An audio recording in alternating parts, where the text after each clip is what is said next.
Salam sejahtera, selamat pagi. Anda sedang menonton Awani Pagi bersama saya Naila Huda dan Hakim Rahman. Semalam, seluruh dunia meraihkan Hari Orang Kurang Upaya OKU sedunia yang disambut pada 3 Disember setiap tahun. Dan pandemik COVID-19 tahun ini menjelaskan lagi keperluan untuk sokongan sosial dan pembangunan infrastruktur, terutamanya buat golongan yang paling memerlukan. Menjelang tahun baru ini, apa harapan golongan OKU dan apa mesej yang ingin disampaikan sempena Hari OKU sedunia semalam? Hakim. Ya, dan dalam masa yang sama juga kita melihat banyak program-program yang dilakukan untuk mengangkat martabat golongan orang kurang upaya ini, dan salah satunya adalah berkenaan dengan program Abilimpics, iaitu gabungan dua perkataan iaitu Olimpik dan ability dan Olimpik. Dan untuk bercakap lebih lanjut mengenai Abilimpics ini, kita bersama dengan Datin Paduka Khatijah Sulaiman, Presiden Majlis Pemulihan Malaysia, dan Muhammad Hanif Naufal Muhammad Mazmi, peserta Abilimpics Malaysia. Selamat pagi, selamat datang ke studio kami di Awani Pagi. Pertama sekali, Datin, bagaimana Datin melihat keadaan ataupun pemerkasaan golongan OKU, terutama dalam kita berhadapan dengan pandemik COVID-19 ini, Datin? Ya. Bismillahirrahmanirrahim.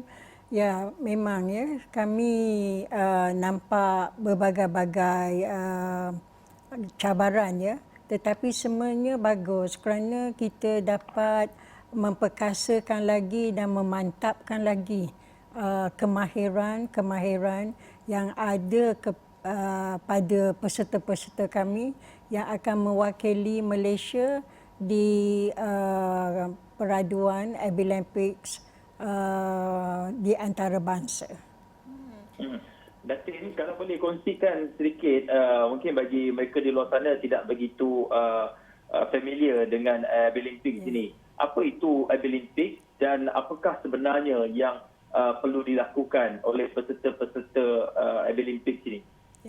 Ya, Abilimpics ni ialah perkataan ability, Olympics of Abilities, yang mana kemahiran ya vocational yang peringkat Olympics, iaitu tiap-tiap 4 tahun akan mengadakan peraduan Abilimpics antarabangsa.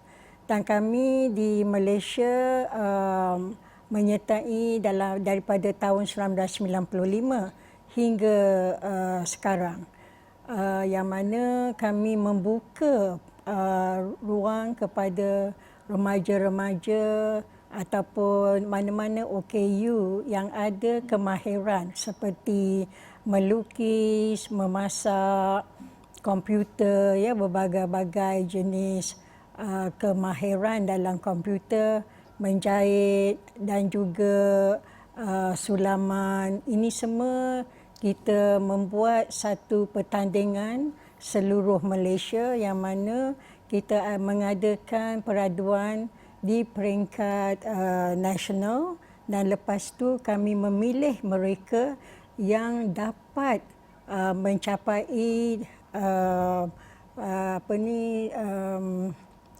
specification ya, yang daripada luar negeri, yang mereka lah akan mewakili Malaysia di peringkat antarabangsa.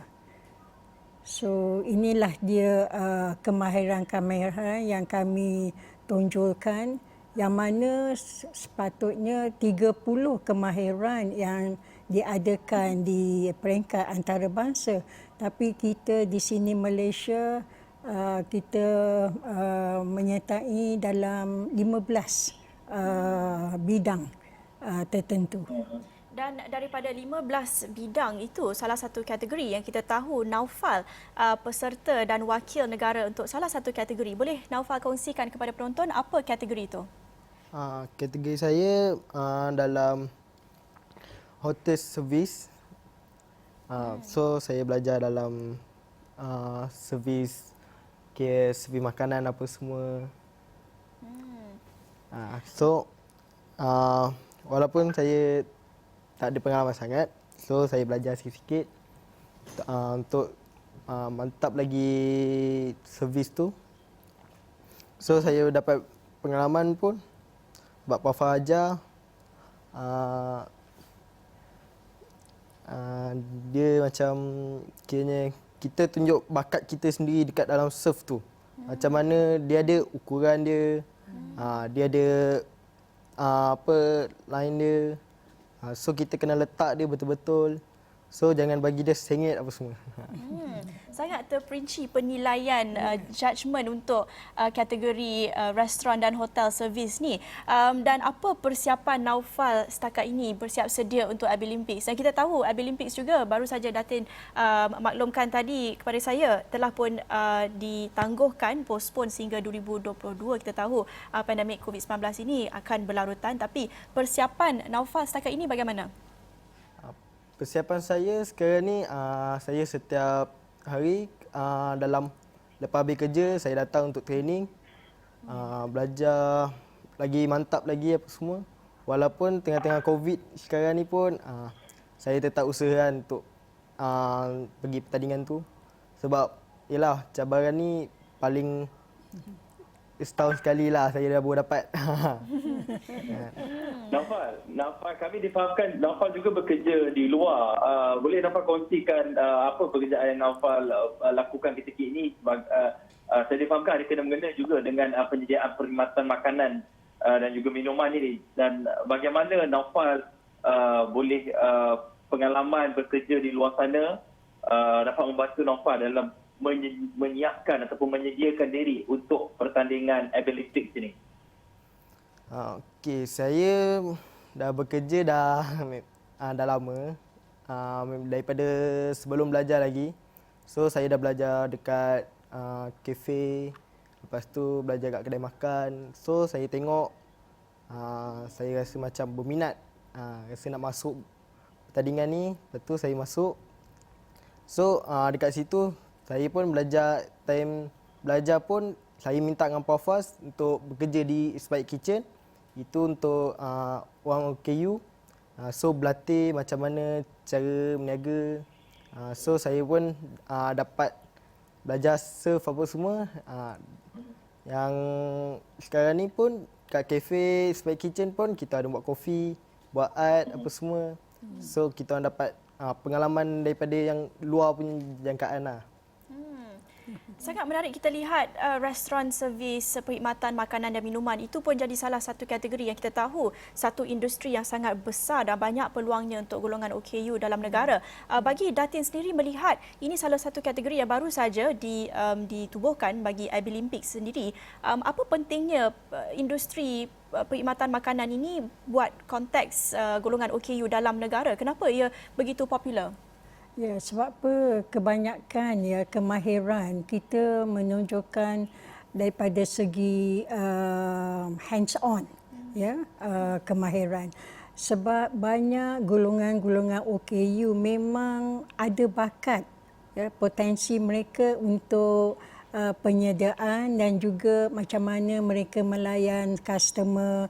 Ini kita akan mantapkan lagi supaya industri hotel akan membuka ruang lebih besar kepada orang-orang OKU dalam bidang ini. Datin, dalam masa sama bercakap mengenai ruang dan peluang kepada golongan AKU ini, kita lihat malam Menteri Komunikasi dan Multimedia Datuk Saifuddin Abdullah ada mengeluarkan kenyataan bahawa beliau mengangkat golongan OKU itu dengan salah satu caranya adalah dengan mengambil salah seorang pegawai tugas-tugas khas beliau daripada golongan OKU dan bagi memastikan bahawa komunikasi dua hala antara kerajaan dan juga golongan OKU itu tidak terhenti. Jadi apa pandangan Datin ruang ataupun peluang yang boleh ditambah baik dalam kita menyediakan fasiliti yang lebih mesra OKU ini? Ya. Ini bagus kerana inilah kita menunggu-nunggu ya untuk memperkasakan golongan OKU. Jadi kalau sekiranya sekarang kita dah ada seorang untuk communicate ya supaya kita akan buat berbagai-bagai aktiviti yang mana kita boleh memampirkan kebolehan kemahiran golongan OKU. Jadi peluang pekerjaan memang buka kerana kemahiran yang ada pada golongan OKU. Naufal sendiri, apabila Naufal mengambil keputusan untuk sertai Abilympics, apa mesej yang Naufal nak sampaikan kepada orang ramai, kepada kawan-kawan, kepada keluarga? Saya nak sampaikan jangan pandang rendah kepada yang orang upaya apa semua sebab kita tak tahu dia punya bakat dia. So sebab selalu kebanyakan OKU ni dah ada bakat terpendam. So dia nak mencuba tapi dia rasa takut, kekok. So saya nak pergi ke Rusia ni, saya nak buktikan orang OKU pun boleh jadi juara kat sana apa semua. So saya nak buktikan kepada orang kepada rakyat semua jangan kira tengok OKU macam tu. So bagi kerja susah kadang-kadang. So biar kita tengok penilaian dia dulu. So dia jadi macam kita dah tengok orang tu baru kita tahu. So orang KU ni kebanyakan dia akan terus terpendam. So dia akan jadi macam keseorangan lah akhirnya. Dia orang kawan-kawan jauhkan diri apa semua. So saya buktikan macam tu untuk masukkan pertandingan walaupun susah senang pun. So saya akan buktikan kepada orang rakyat untuk orang KU lagi semangat lagi nak masuk pertandingan. Naufal, dalam masa sama Naufal, biasanya apabila kita ni berhadapan dengan ataupun berada dalam situasi yang sama, kita cenderung untuk membantu mereka yang senasib dengan kita. Bagaimana Naufal membantu untuk menginspirasikan rakan-rakan Naufal yang lain, rakan-rakan OKU yang lain? Kerana seperti yang Naufal sebutkan tadi, betul kadang-kadang mereka ni ada rasa rendah diri, down, rasa tidak dihargai dan sebagainya. Tapi bagaimana Naufal sendiri yang sudah ada pengalaman bekerja di luar dan sekarang ini sudah menyertai, sudah menyiapkan diri persiapan untuk ke Abilympics. Macam mana Naufal membantu mereka yang rakan-rakan yang lain yang senasib dengan Naufal ini untuk sama-sama bangkit dan menyerlahkan potensi kemahiran sebenar yang mereka ada sebenarnya? Okey, kalau macam tu, kalau di saya lah, saya jenis tak tidur dan diam. So, saya suka cabaran apa-apa semua. Kalau kerja, saya tengok, okey, kafe ni bagus, okey, saya masuk. Lepas tu saya kerja bengkel, saya masuk bengkel. So, saya suka belajar, cari mendalam apa semua. So, kalau yang orang KU, kita janganlah putus asa. So kita bekerja walaupun benda tu rasa susah, kita belajar selalu. Saya pun jenis lambat juga belajar. So saya belajar selalu untuk kita nak pengalaman saja dalam pekerjaan. So biarlah lambat apa semua. Bagaimana dengan sokongan yang diterima Naufal daripada rakan-rakan sekerja, rakan sekeliling? Adakah mereka ni juga sangat terbuka membantu ataupun dia macam buatlah sendiri, belajarlah sendiri? Kalau yang kawan-kawan apa semua bagi sokongan kepada saya sebab yelah saya masuk pertandingan pun diorang tak tahu. Lepas tu lepas saya menang baru saya ceritakan kat diorang. So diorang kata good luck lah untuk pergi ke Rusia apa semua. Sebab saya suka bagi tahu dalam minit sebab diorang ni jenis macam tak percaya sangat. So lama-lama baru nak percaya. Sebab dia jenis kita ni OKU. So pengalaman apa yang ada kan. So bila kita dah buktikan, dia bagi semangat, sokongan pada kita. Macam ibu bapa saya apa semua, dia bagi sokongan saya pada belakang. Walaupun saya rasa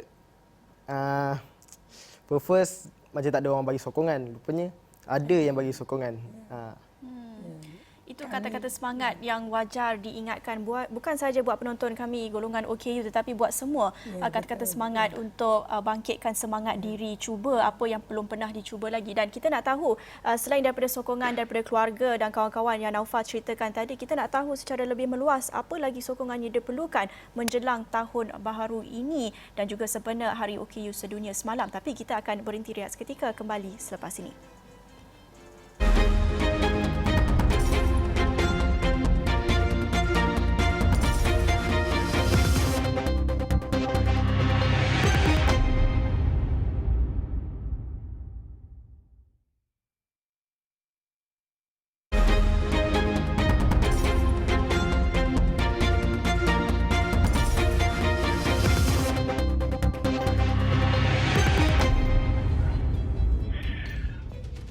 kembali dalam Awani Pagi bersama saya Hakim Rahman dan Nailah Huda. Kita sedang membicarakan mengenai sambutan Hari Orang Kurang Upaya yang disambut pada 3 Disember, tetapi hari sambutannya tidak dapat dilakukan kerana keadaan semasa pandemik COVID-19.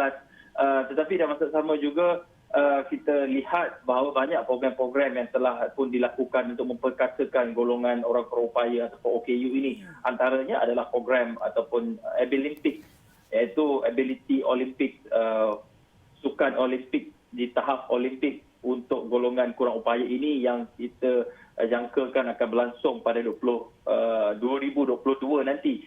Tetapi dalam masa yang sama, kita nak terus kepada tetamu kita, Datin Khatijah Sulaiman. Kalau kita lihat mengikut data yang dikumpulkan oleh Jabatan Kebajikan Masyarakat JKM, ada lebih kurang 581,000 golongan orang kurang upaya yang berdaftar dengan JKM. Tetapi dalam masa sama juga, kalau ikut data ataupun dapatan daripada Pertubuhan Kesihatan Sedunia WHO, sekurang-kurangnya di setiap negara ada 15% golongan orang kurang upaya. Dan angka ini jika diterjemah dalam konteks tempatan, 500,000 lebih yang mendaftar itu kurang daripada 15%. Jadi bagaimana pihak Datin dapat menangani mereka yang ahli keluarga yang mempunyai golongan anak-anak ataupun saudara-mara OKU ini untuk berdaftar dan dalam masa sama dapat mengikuti program-program pemulihan ataupun program yang telah pun direka untuk memperkasakan golongan OKU ini. Majlis Pemulihan Malaysia, kita dapat sokongan kuat daripada Jabatan Kebajikan Masyarakat, tetapi kami sebagai badan NGO, kami pun ada banyak pertubuhan-pertubuhan di bawah kami, yang mana kita ada Persatuan Down Syndrome, Autistik, semuanya kita berkumpul dan kita membuat sesuatu strategi yang mana kita akan meluaskan informasi yang mana masyarakat boleh tahu di mana mereka dapat pengetahuan daripada intervensi awal sampai remaja dan juga seterusnya dalam pekerjaan. Jadi kami memang sentiasalah kena bekerja kuat untuk membuat sesuatu macam roadshow. Kita akan pergi Sabah, Sarawak dan kita akan berkabung dengan badan-badan tertentu untuk menyebarkan informasi dan juga mendapatkan supaya remaja yang sudah habis persekolahan mereka boleh masuk dalam bidang kemahiran. Inilah dia Abilimpics akan membuat sesuatu roadshow. In fact tahun ini dan tahun hadapan kita akan buat banyak lagi roadshow untuk pergi-pergi tempat-tempat yang mana masyarakat yang ada OKU yang tak tahu di mana mereka akan melanjutkan pelajaran ataupun belajar skills, kemahiran-kemahiran untuk masa hadapan mereka. Datin, kalau ada maklumat ataupun data berapa jumlah orang OKU yang telah pun ditempatkan dalam pasaran pekerjaan dan berapa pula jumlah kalau ada mereka yang daripada penyertaan ataupun latihan daripada Abilimpik ni memudahkan mereka untuk mendapat pekerjaan di luar sana. Ya. Mula-mula kami pun tak dapat bilangan yang seterusnya supaya OKU dapat menyertai Abilimpics. Oleh itu kami bekerjasama dengan Kementerian Pendidikan yang mana kami diberi ruang untuk bekerja dengan vocational school, community college dan juga kami pergi dekat UiTM University yang mana Faculty Arts and Design akan memberi sokongan pada pihak kami untuk fokus dalam bidang jahitan dan sulaman, dan juga kami pergi ke mana-mana tempat yang mana kita boleh have a smart partnership. Sebab kami tak boleh buat sendiri, kita hendakkan professionalism.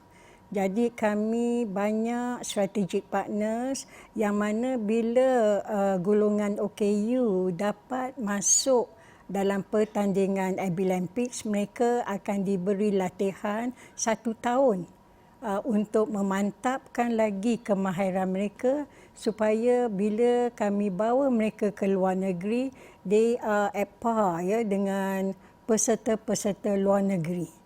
Yang itulah, dan saya berharap tahun hadapan kita dapat 5 roadshow. Sebab kita sekarang Paralympic International menentukan 2022. Jadi patutnya kami dah bersedia untuk tahun hadapan. Oleh itu kami akan menggunakan tahun 2021 all the roadshows supaya lepas peraduan antarabangsa, bila kami buka lagi 4 tahun, kami berharap dapat lagi golongan OKU menyertai Paralympics. Dan sini saya bersyukur kerana Kementerian Sumber Manusia pun dah nampak OKU, kemahiran OKU. Mereka dulu fokus kepada world skills. Diorang pun memang world skills ya. Jadi sekarang kami dijemput untuk bekerjasama dan mendengar bahawa kemahiran Paralympics ni memang antarabangsa ya. Datin. Ya. Datin, maaf salah Datin. Datin, kalau kita lihat banyak usaha yang telah dilakukan untuk mengangkat martabatnya golongan OKU, tetapi realitinya di dalam negara kita ini masih ada lagi majikan ataupun individu ataupun segelintir masyarakat yang masih lagi mempunyai stigma terhadap golongan OKU, melihat kepada ketidakupayaan mereka ini untuk menyumbang dalam sektor tenaga kerja dalam negara kita ini. Apa lagi yang boleh dilakukan? Saya tahu ada setengah syarikat yang telah menyediakan kuota untuk mengambil pekerja golongan OKU, tapi masih lagi seolah-olah ada perbezaan kategori, seolah-olah mereka ini grade A, grade B dan grade C. Apa lagi boleh dilakukan untuk kita mengangkat ataupun melihat golongan OKU ini sama seperti orang upaya yang lain? Kami yakinnya bahawa latihan itu mustahak. Oleh itu kami juga bekerjasama dengan kementerian Jabatan Kebajikan dan juga swasta wujudkan Job Coach Network yang mana kami beritahu kepada pihak majikan sekiranya golongan OKU yang mereka ada di tempat pekerjaan mereka, kalau ada masalah ke ataupun apa-apa isu yang mereka tak boleh, siapa mereka tak faham ya. Jadi kami ada job coaches yang boleh pergi ke tempat swasta tersebut. Macam saya pun kalau ada golongan remaja yang ada problem tu tak ada apa, hanya kita nak tahu kenapa mereka berdiam diri ataupun mesti ada sesuatu sebab. Jadi the skills pada job coaches tu important ya. Jadi kita dilatih juga macam mana cara-cara untuk mengatasi isu-isu ni. Jadi kita berharaplah majikan akan buka lagi ruang untuk mengambil golongan OKU. Naufal sendiri, saya difahamkan bekerja sebagai seorang barista. Boleh ceritakan pengalaman Naufal sendiri bekerja? Apa yang orang selalu salah tanggap mengenai golongan OKU ketika masuk dalam alam pekerjaan ini? Saya kerja barista pun dah setahun lebih lah. Daripada saya start belajar. Sebab saya tengok first saya masuk Kolej Komuniti Sayang ni, saya pergi ke tempat barista tu dulu. Sebab saya tengok kopi tu ni bentuk dia. So macam mana buat dia. So sebenarnya saya tak tahu kat situ sebenarnya OKU. Lepas tu bila saya dah masuk belajar apa semua, baru siapa saya kata yang dekat bawah tu untuk orang KU, barista punya. So, saya pun rasa macam tercabar, rasa macam nak buat kopi. So, saya pergi ke bawah, saya belajar buat kopi. So, pensyarah ni dia bawa saya pergi ke training untuk barista untuk belajar buat kopi. Belajar buat art apa semua. So, sekarang ni saya dah kerja kat situ. So, saya belajar lebih dalam lah buat kopi apa semua.